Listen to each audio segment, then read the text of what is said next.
Welcome back to the UPSC club. हम यहाँ पे अपना मॉडर्न इंडियन हिस्ट्री की स्नैपशॉट वाली जो सीरीज़ है, जो बेसिकली थिंक इन सीरीज़ है, उसका फर्स्ट स्नैपशॉट मैं अपलोड कर चुकी हूँ, जहाँ मैंने ये बताया था आपको कि why European wanted to discover sea route to India. Now here we are on snapshot 2 where we will study कि जो पोर्तुगीज़ आए थे, ठीक है, वो क्यों आए, ठीक है, और रीज़न क्या था और कौन कौन से गवर्नर आए, क्या उन्होंने किसी बैटल में पार्टिसिपेट किया, क्या उन्होंने इम्पैक्ट छोड़ा, ठीक है, और क्या उनकी पॉलिसीज़ थी इंडिया के अंदर। तो लेट्स स्टार्ट विद दैट। तो ये स्नैपशॉट 2 का एजेंडा होने वाला है आपका, यू कैन सी दिस। और चलिए शुरू करते हैं। तो मैंने आपको जैसे बताया था, जो आपकी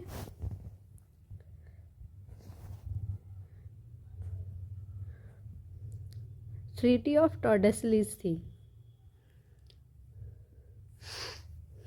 ठीक है,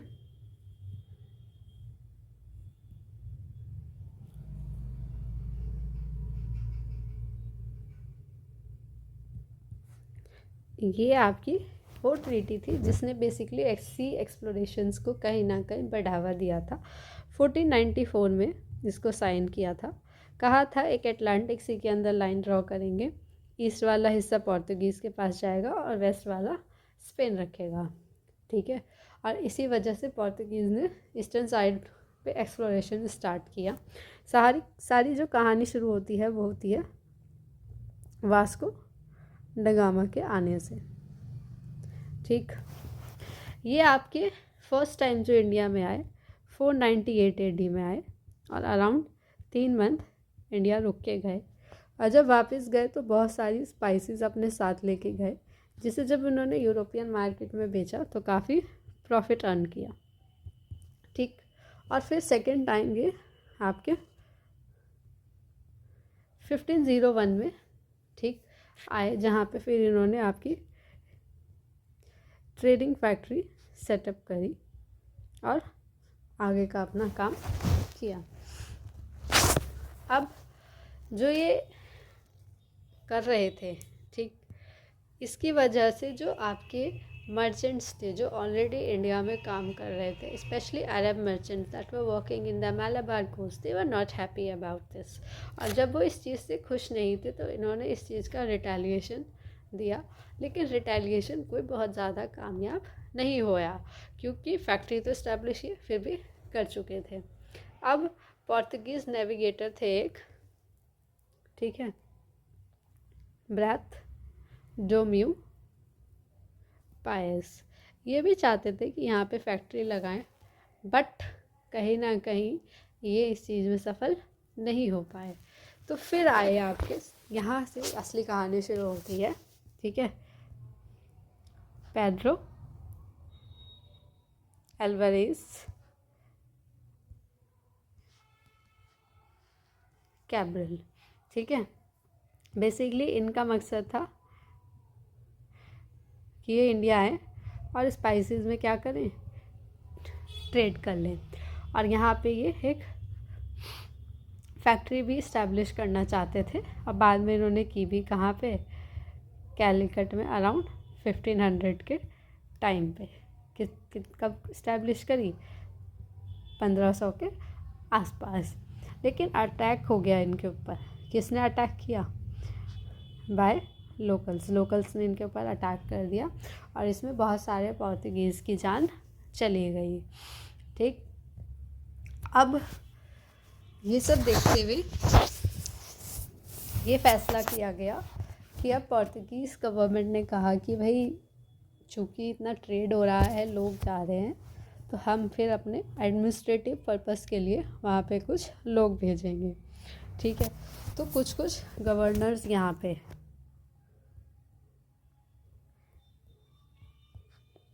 भेजे गए, जिनको हम थोड़ा सा डिटेल में देखते हैं आप, जिसमें पहले थे आपके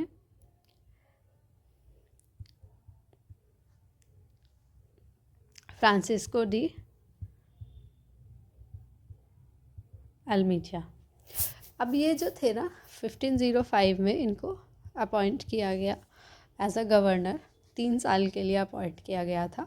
और आते ही ठीक है, इन्होंने एक फ़ाइट में इंगेज किया अपने आप को, जो कि आपके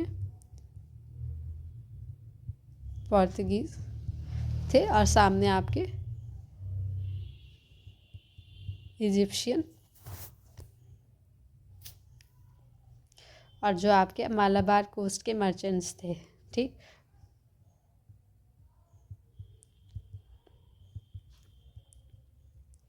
वो आपके इसमें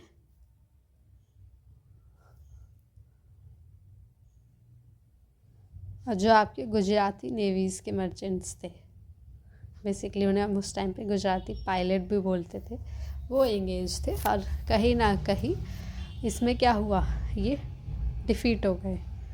ठीक, और इसमें जो इनका बेटा था उसकी भी डेथ हो गई। ठीक, बट इन्होंने डिसाइड किया कब, 1508 में, कि भाई अब ये अपनी हार का क्या लेंगे, बदला लेंगे। ठीक है, he will take the revenge. और इसी चीज़ को करने के लिए इन्होंने आपकी क्या इंट्रोड्यूस कर दी, ब्लू वाटर पॉलिसी। ठीक, जिसमें ये क्या करते थे, बेसिकली एक तरीके से कार्टेज सिस्टम जो था वो बना दिया था इन लोगों ने। ठीक, फिर उसके बाद आपके नेक्स्ट गवर्नर आए जिनका नाम था अल्फांसो डी अल्बुकर्क। ठीक, ये जब आए आपके, ये एक तरीके से कहे जाते हैं कि ये आपके रियल फाउंडर बने किस चीज़ के, पोर्तुगीज़ पावर के इंडिया के अंदर। ठीक, और फिर उसके बाद इन्होंने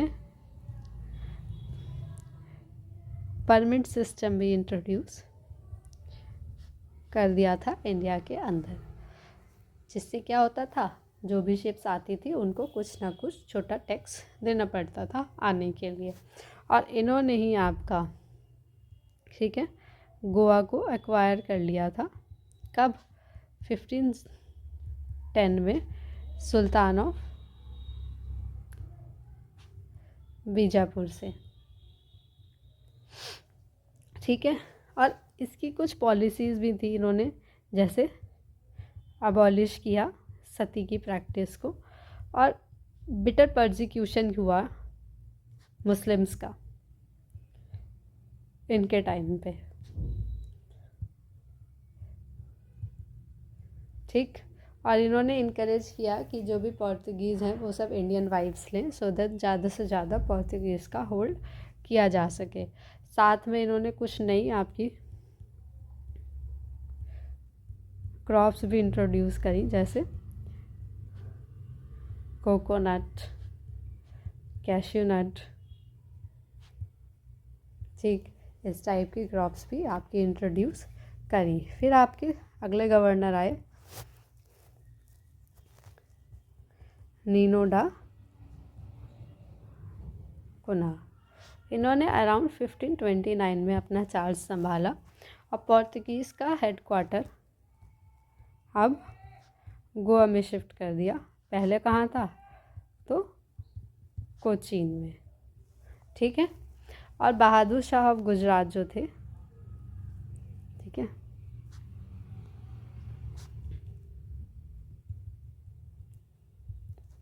उन्होंने क्या करा, आइलैंड ऑफ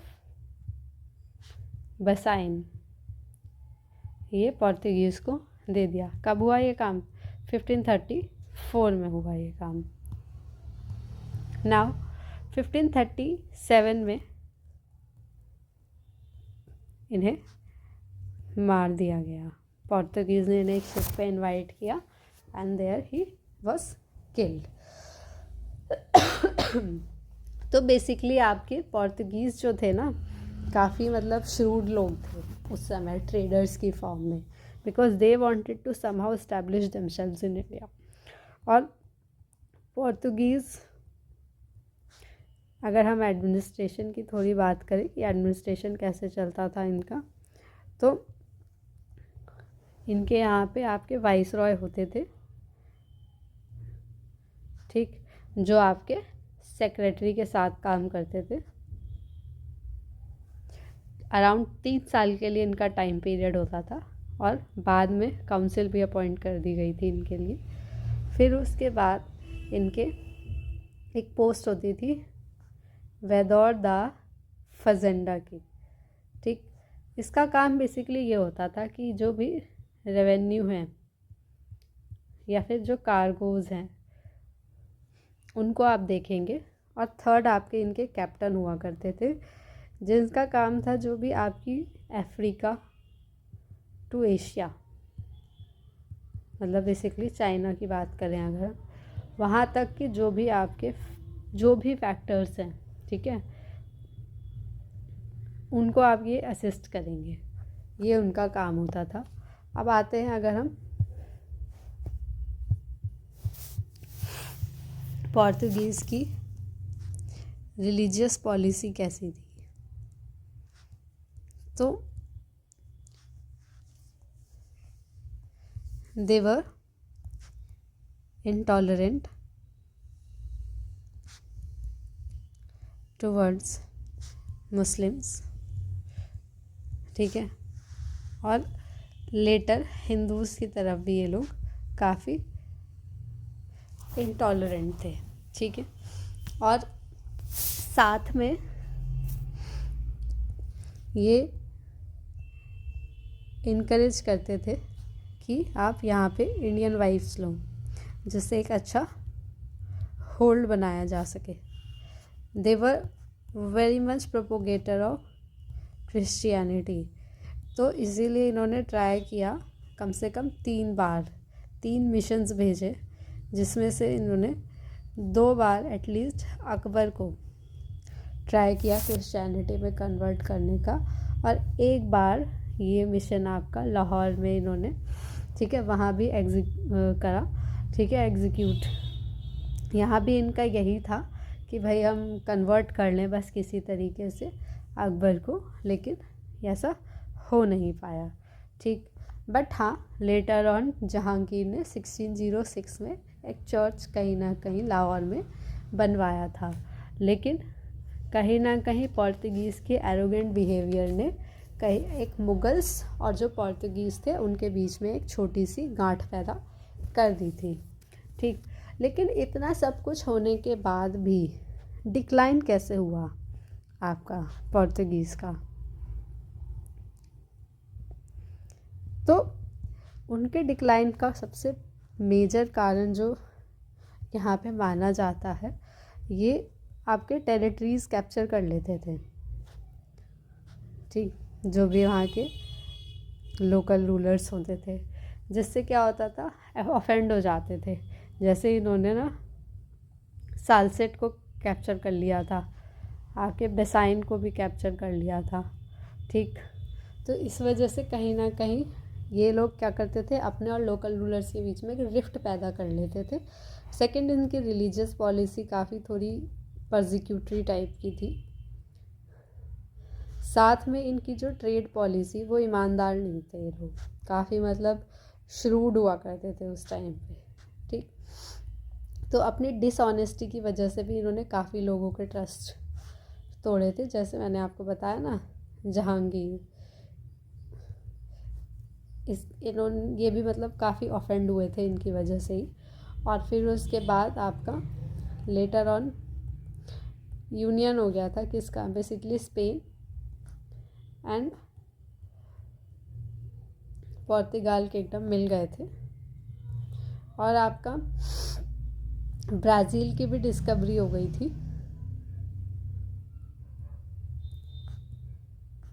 तो कहीं ना कहीं इनका वहाँ ध्यान ज़्यादा चला गया था। एंड 6th रीज़न वॉज कि मोनोपोली जो थी, मोनोपोली ऑफ सी रूट, ये ब्रोक हो गई थी। क्यों? क्योंकि अब इंग्लिश, डच, ये लोग भी आके आने लगे थे, ठीक। और देखा जाए तो काफ़ी अच्छा सिग्निफिकेंस रहा इनका इंडिया पे आगे वाले आने वाले यूरोपियन पावर्स के लिए भी कहीं ना कहीं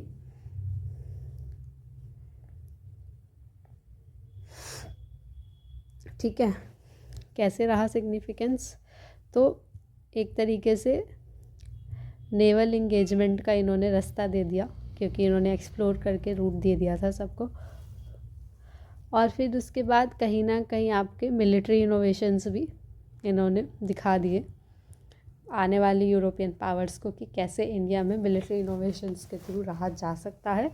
अलग अलग तरीके की आर्टिलरी गन्स वगैरह जो स्पेनिश मॉडल्स पे बेस्ड थी उसको भी शोकेस किया। साथ में जो शिप बिल्डिंग की आर्ट थी वो भी इन्होंने पास ऑन कर दी, जिससे नेवल सुप्रीमेसी इस्टेब्लिश हुई बाद में और यूरोपियन पावर्स की। और इनका जो आर्ट और कार्विंग था या जो स्कल्पचर मेकिंग जो थी इनकी, या फिर म्यूज़िक और आर्ट को ले लो आप, तो वो भी कहीं ना कहीं बहुत फ्लरिश हुई। कहाँ पे?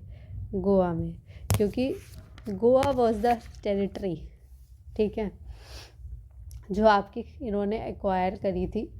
और ये भी कहा जाता है इनके बारे में कि Portuguese were first to arrive in India, मतलब कॉलोनियल सॉरी आपके यूरोपियन पावर्स में अगर हम बात करें, एंड लास्ट टू लीव मतलब 1961 में इनको फिर यहाँ से भेजा गया था। मतलब ये ब्रिटिशर्स के भी आपके बाद गए थे। तो एक और हम छोटा इम्पॉर्टेंट पॉइंट देख लेते हैं यहाँ पे, जो कि आपके एग्ज़ाम में प्रोबेबल क्वेश्चन भी बन सकता है। तो मैं आपको मैप की लोकेशन के थ्रू बता देती हूँ कि कैसे कैसे इन्होंने कहाँ कहाँ पे आपकी फैक्ट्रीज इस्टेब्लिश करी थी।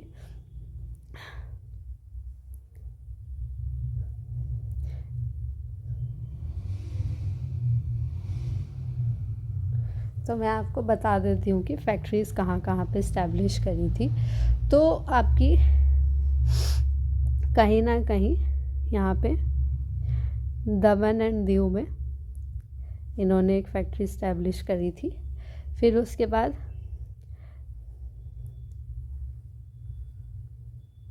मुंबई में भी इन्होंने फैक्ट्री इस्टेब्लिश करी थी, और मैंगलोर में भी इन्होंने फैक्ट्री इस्टेब्लिश करी थी, और कोचीन में भी, साथ में कैलिकट में भी फैक्ट्री इस्टेब्लिश की गई थी। ये आपकी वही फैक्ट्री है जो आपकी पेड्रो कैब्रल ने इस्टेब्लिश करी थी। और कैनानौर में, कहाँ पे? कैनानौर में भी फैक्ट्री इस्टेब्लिश की गई थी। ये वही फैक्ट्री है जो आपकी वास्को ड गामा ने करी थी, ठीक है। और कहीं ना कहीं इस इधर आपके वेस्ट कोस्ट के साथ साथ ईस्टर्न कोस्ट पे भी फैक्ट्री इस्टेब्लिश हुई थी, जैसे आपकी सेंट थॉम में हुई थी चेन्नई के अंदर, और नागपट्टनम